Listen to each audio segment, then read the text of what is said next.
एक बार मुर्गा ज़बा करने की वीडियो वायरल हुई तो देखा कि वो तो ऐसे कटाकट कटाकट काट।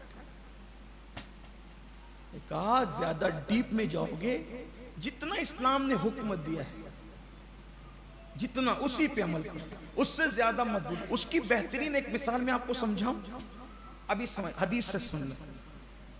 इमाम अहले सुन्नत ने इसको फतावा रज़विया शरीफ में लिखा, शकर के रिसाले में लिखा, जिसका मफहूम पेश कर। एक सफर में सैयदना फारूक आजम रसूलुल्लाह के साथ थे सल्लल्लाहु अलैहि वसल्लम। एक तालाब आया और नमाज का वक्त हुआ तो अल्लाह के रसूल अलैहिस्सलाम वहां वुजू करना चाहिए। तो फारूक आजम ने वहां एक खड़े हुए आदमी से पूछा कि क्या यहां जानवर मुंह डाल के पानी पीते हैं? देखो नौजवानों से खास, ये जो जबरदस्ती, देखो जितना है उतना करो और जरूर करो। मैं ये नहीं कह रहा कि बेहतियात हो जाओ। कुछ लोग ऐसे हैं जो बिल्कुल भी आते बेहतियात है कि मौलाना बिस्मिल्लाह पढ़ के खा लो सब हलाल है, मैं उनके साथ भी नहीं। लेकिन जो जबरदस्ती जो है, पढ़े लिखे मोहतात लोगों के यहाँ भी बाल की खाल निकाले, मैं उसके भी मुखालिफ। ज्यादा फजीती में मत जाओ। जितना शरीयत ने तकवा उतना ही जितना रसूलुल्लाह ने बताया और जितना हुजूर अलैहिस्सलाम ने किया, ना उससे कम है ना उससे ज्यादा ना करो। तो जब वो तालाब था छोटा सा, वुजू का वक्त हुआ तो आका अलैहिस्सलाम वुजू करना चाहते थे। तो फारूक आजम ने एक शख्स से पूछा कि क्या इसमें जानवर मुंह डाल के पानी पीते हैं? तो हुजूर अलैहिस्सलाम ने इशारा किया तू भी चुप रहे। फारूक आजम से फरमाया आप भी खामोश। फिर फरमाया उमर, जब तुम्हें मालूम नहीं है कि इसमें जानवर मुंह डाल के पानी पीते कि नहीं पीते, तो ये तुम्हारे लिए तो पाक है, हलाल है। अब पूछोगे यार, अगर वो बता दिया कि इसमें मुंह डाल के पीते हैं तो जंगल में मुशक्कत में क्यों पड़ते हो? जब तुम्हें पता ही नहीं है तो तुम्हारे लिए पाक है। इसी तरह लोग जबरदस्ती सवाल पे सवाल ज्यादा सवाल ना किया, जितना अमल करते उतना। जबरदस्ती हमारे मालिकान कहते फटे में पैर डालना, वो नहीं किया करें, इसकी इजाजत नहीं, उसमें आप फंसोगे, परेशान हो। और कुछ लोग ऐसे बगैर पूछे उलमा से कुछ भी करने लगते तो हराम में पड़ जाते है ना। एक शख्स हुजूर अलैहिस्सलाम के पास है, या रसूलल्लाह हज फर्ज है? कहा फर्ज है। क्या हर साल फर्ज है हज? तो हुजूर अलैहिस्सलाम जलाल में आ गए, फरमाया तुम हर साल हज कर सकते हो? कहा नहीं। तो कहा जब कर नहीं सकते तो पूछते क्यों हो? तुम अपने अंदर इतनी ताकत रखते हो हर साल हज करने की? नहीं है तो फिर पूछते क्यों हो? फरमाया अगर मैं हाँ कह देता तो तुम पर हर साल हज फर्ज हो जाता। ये चीज इसलिए बहुत ज्यादा कट हुज्जतियां नहीं। हाँ, लेकिन ये भी नहीं कह रहा हूं कि माज़अल्लाह कुछ भी कर लो, ये भी नहीं कह रहा हूं। मफ़हूम मुखालिफ मुराद नहीं लेना। जो हमारे बुजुर्गों ने बताया, जो शरीयत का कानून है उसी को फॉलो करो, जबरदस्ती उसमें ना घुसो। कुछ लोग ऐसे कहते हैं वो जो इब्राहिम अलैहिस्सलाम ने वो जो ज़बा किया था, क्या कहते हैं, वो दुम्बा ज़बा किया था अपने शहजादे इस्माइल अलैहिस्सलाम के कफ़ारे में, उसका गोश्त किसने खाया? अब बताओ, खुद को 5 कलमे नहीं आते और वो दुम्बा के गोश्त किसने खाया, उसकी तहकीक में लगी है मेरी को। ये हाल है। हजरत आदम अलैहिस्सलाम का मजार किधर है? कहाँ है? बाप के मजार पर तो फातिहा पढ़ने नहीं जाता, आदम अलैहिस्सलाम के मजार को ढूंढ रहे हैं। ये हाल है। लोग इसी तरह तबाह होते। जो देखो पूरा कुरान आप उठाकर देखने, कुरान जरूरत की बात करता, कट हुज्जतियां नहीं है। जितनी जरूरत है वो बात करके कुरान आगे बढ़ता है। अपने अंदर वही चीज पैदा करो, जितनी जरूरत है उतनी बात करा करो, ज्यादा जब वो डीप में मत जाओ जो फजीती तुम्हें पैदा करते।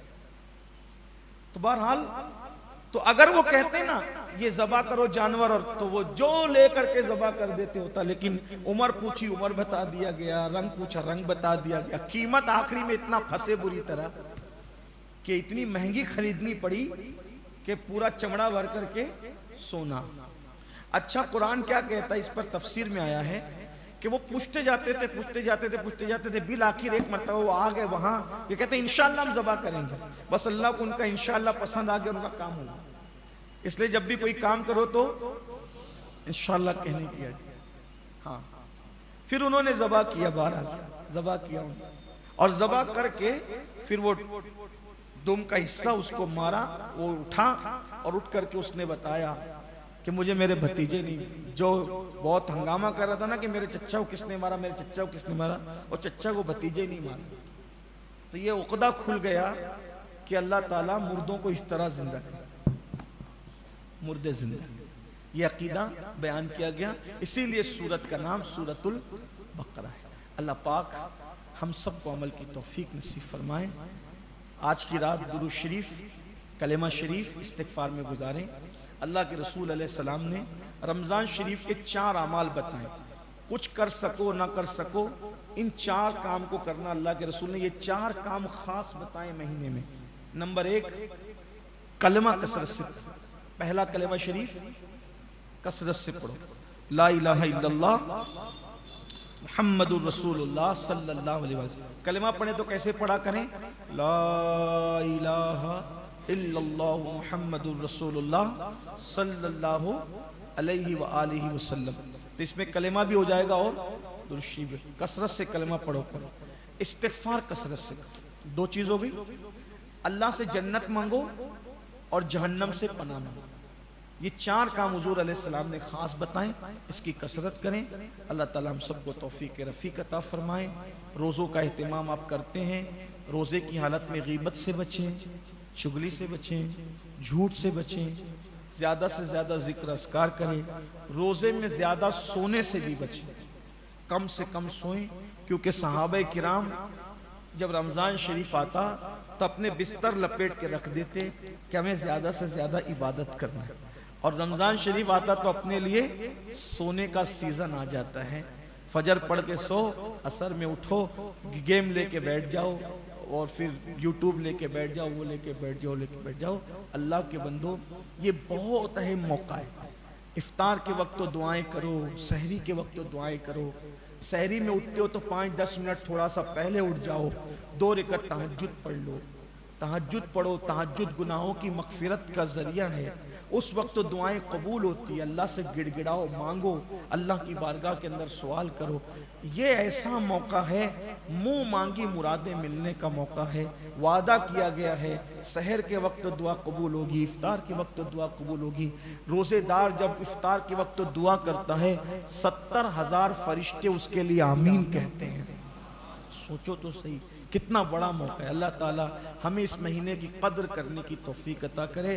पहली शब है, ये मत सोचना कि अभी तो पूरा महीना बाकी, अभी तो पूरा महीना बाकी है। ये पूरा महीना ऐसे गुजर जाएगा जैसे सुबह आई और शाम हो गई। फिर उसके बाद हम यही सोचेंगे कि महीना चला गया। महीना फिर आएगा रमज़ान शरीफ का, लौट कर हम रहेंगे या नहीं रहेंगे इसकी कोई गारंटी नहीं है। इसीलिए अभी से इसकी कदर जानो। हो सके तो एक शेड्यूल बना लो, एक जदवल बना लो कि हमें इतने टाइम ये करना है, इतने टाइम ये करना है, इतने टाइम ये करना। आप अपना कारोबार करते हो, कारोबार भी करो। मैं तो कहता हूँ कि हाथ में बटन वाली तस्बीह ले लो, उस पर दुरूद शरीफ, कलमा शरीफ पढ़ते रहो। लोगों की परवाह ना करो कि लोग मजाक उड़ाएंगे, क्या कहेंगे, लोग जो कहेंगे कहेंगे। आप अपना इबादत में वक्त लगाइए। हाथ में तस्बीह रहती है तो बंदे को याद भी रहता है कि मैं कुछ पढ़ रहा हूँ। बगैर तस्बीह के पढ़ता है तो आदमी भूल जाता है, इसलिए कसरत से पढ़ें।